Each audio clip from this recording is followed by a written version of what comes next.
Hello, friends, and welcome back to the Buffalo Happy Hour. My name is Derek, and that is Mike. Hello. And today, we're going to talk about all things bourbon.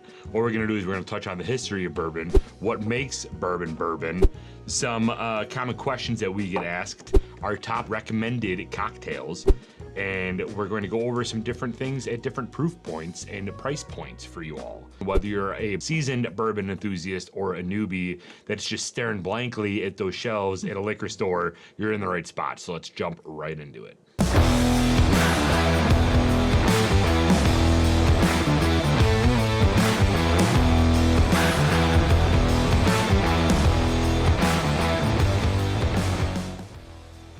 All right, so last time we recorded an episode, we talked really at a high level of what is whiskey.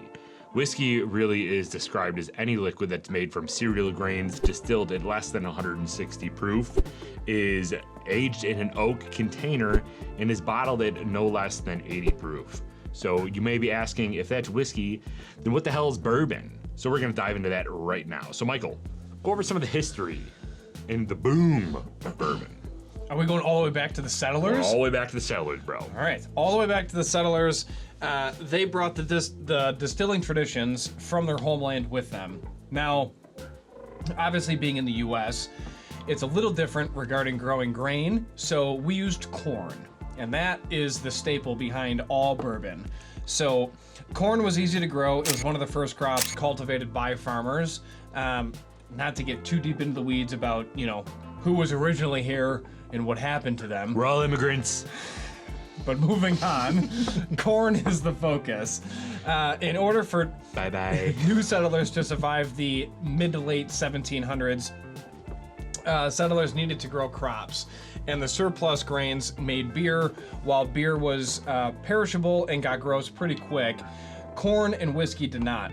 So basically, if you picked up really old Budweiser that has been sitting in the sun or at the beach for too long, what you'll see is that it just doesn't taste that good. However, whiskey, even if it's warm, it still tastes fine. Pretty good. That's because of the mash bill. So Kentucky was the ideal region for birth, and that is why bourbon originated from there. They made an amendment, and now as long as it's made within the continental United States, you can have bourbon from other states. Originally, though, it did come from Kentucky. So I know everybody's in a hot and tizzy thinking that bourbon can only be made in Kentucky, but reread the law. They made some changes. The first recorded mention of bourbon was in a newspaper in 1821, and it really started blowing up as Americans' national spirit after World War II.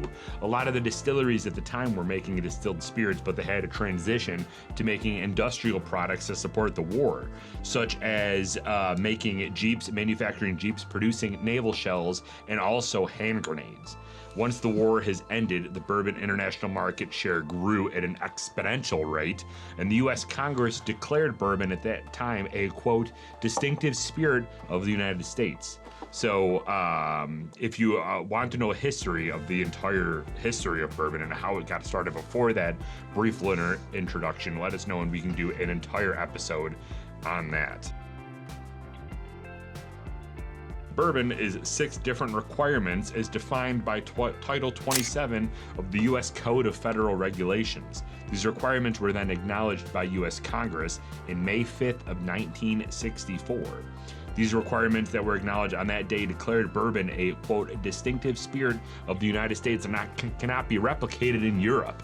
They have their own whiskey, but ours is American whiskey. So what does that actually mean? It means we won the war, Derek. Basically, hell yeah. You call that a tower?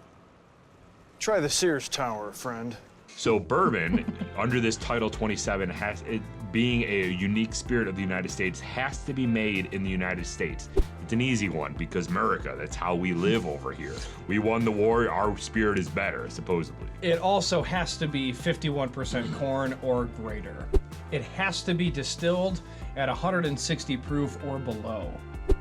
In addition to that, it has to be put in a new charred American oak container. Recently, a new production method allowed for this expansion of the charring process. So charring is basically setting the entire barrel on fire and burning everything inside, and toasting is basically lighting a very small flame to slowly toast the inside of it. According to the Stave and Thieves Society through Moonshine University, there are 4 classifications of char, 1 being the absolute lightest and 4 being the most charred. There are some speculations of going past char 4, but at that point you're just losing whiskey through the holes. So basically we stop it at a char 4 whiskey. What you'll see on the shelf is most whiskey in everyday liquor stores is around the 3 to 4 char level mark. So if you'd like us to do a whole episode and a whole education series around how whiskey is distilled, basically put into a barrel and aged in that whole maturation process, let us know in the comments down below. Now, the juice, okay, has to be put into that container at 125 proof or less. Some people may be asking, I've had a bourbon that's higher than 125, so you lie. The difference is the angel share. And then the final requirement for bourbon is that it has to be free of added substances. You can get weird and go to Canada where you can add flavoring and colorings, but we're American and Canada is our 51st state. So if you wanted to have bourbon, it has to be it has to be free of added substances, which means you cannot add caramel coloring and you cannot add flavoring. There's also no age statement required for making bourbon. As long as the bourbon is placed in a new char oak container, keyword, the time elapsed does not matter. So now that all the fancy rigmarole technicalities and all that boring stuff's out of the way, let's address some common questions that we've been asked as bourbon enthusiasts about what is bourbon. The first one is, does bourbon have to be made in Kentucky? Mike, we kind of already covered that, but what do you think? The answer is no. Correct. Next question. We're sick of hearing that question for all of you, so if you come up to us at a party and you ask, does it have to be made in Kentucky? We're probably just gonna walk away, and we're very passive people, so we're not gonna do anything else other than just ignore the question. Just kidding. The next question that we get is, can you mix bourbon with other things to make cocktails? Or can you add ice? Okay, our distinct opinion is no. Just drink it neat. Be a absolute barbarian savage about it. The distillers took a lot of time and energy into making the juice taste the way that they wanted it to taste, so don't do anything wild with it. However, their professional etiquette response is, of course you can. If you feel like you need to mix bourbon with something to enjoy it, rock and roll. Or you might want it on the rocks.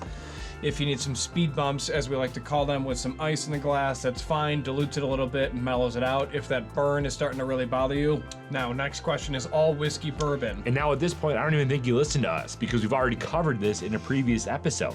Basically, going back to episode 1, we cover kind of what is whiskey. And whiskey is the umbrella term that covers all different types of whiskey. Going back to that whole square analogy, all squares are rectangles, but not all rectangles are squares. So all whiskey all bourbon is considered whiskey, but not all whiskey is considered bourbon because you have rye, you have single malts, you have empire rye, you have grain whiskey, you have all these different subcategories of whiskey, but all bourbon is considered whiskey because it meets those requirements that we mentioned in a couple episodes ago. So, Michael, if I was, just a regular everyday dude, and we wanted some potential beginner options for, let's say, under $40, okay, what would you recommend? So ammunition straight bourbon is a great option, readily available. Next to that, there is Devil's River, which we have here.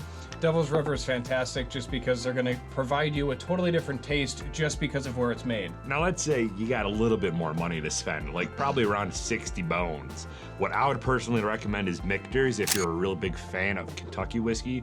Michter's is one of those staples that never goes wrong. They're one of the more prestigious brands. They're definitely better than Buffalo Trace in our opinion, and they are a little bit more expensive, coming around like $55, but in our opinion, it's definitely worth the price. The other one that we might say is Basil Hayden Toasted because it gives you an introductory taste to what a toasted versus charred would taste like. Definitely more along the lines of that weeded nuttiness to it, which is something to explore if you're looking for a different type of an option. If you do want to hear more about different whiskeys, head over and make sure you subscribe to our channel, and we release new whiskey reviews basically every single Wednesday. So go tune in and we can give our professional opinion on each product from there. So if you're not necessarily one to drink it neat, the other option is either add ice or include it in a cocktail. So we have some cocktails for you that might kind of pique your interest and get you started into your whiskey and bourbon journey. Michael, what are some cocktails that you can probably try? First and foremost, every restaurant and or fine dining establishment, not even necessarily, have this on their menu. It's an old fashioned. So feel free to order an old fashioned. You can incorporate some good bourbon with it. If you wanted to stick to a higher proof bourbon just to kind of get a little bit more of a kick, feel free. Or just tell the bartender, just whatever well bourbon you have, I really don't care. In most cases, it's going to be more along the lines of like a bullet, but that way they can make a staple old fashioned for you and you can enjoy it that way. And of course, the garnish is a nice little orange peel. You can also dive into a whiskey sour. Derek hit a weird whiskey sour kick for a little bit of time. Oh yeah, so good. He was obsessed with the egg froth and just wanted all the things with it. But again, just another easy option. And these are all options that are very easy to make too, low ingredient list. They don't require anything crazy from like making things and prepping things beforehand. So if you're getting ready for a party and you wanted some options for people that necessarily might not be fully invested in the whiskey and bourbon experience, try to make these ahead of time and then you can be set for the entire night. Yep.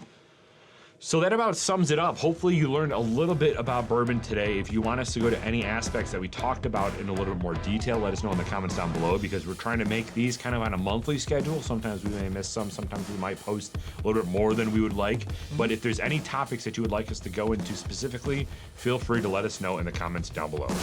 Yeah! All right, thank you for tuning in to today's whiskey education experience where we talked about what is bourbon. Please remember to like, comment, and subscribe to our video. We really appreciate you joining us. Today there's a million other things that you could be doing, but instead you decided to waste some time talking to two jabronis about what bourbon is. So really appreciate all of you. And again, if there's anything that you would like us to hammer next time, please let us know below. We always recommend to drink responsibly, be a good person, and Michael. Do not litter. Cheers.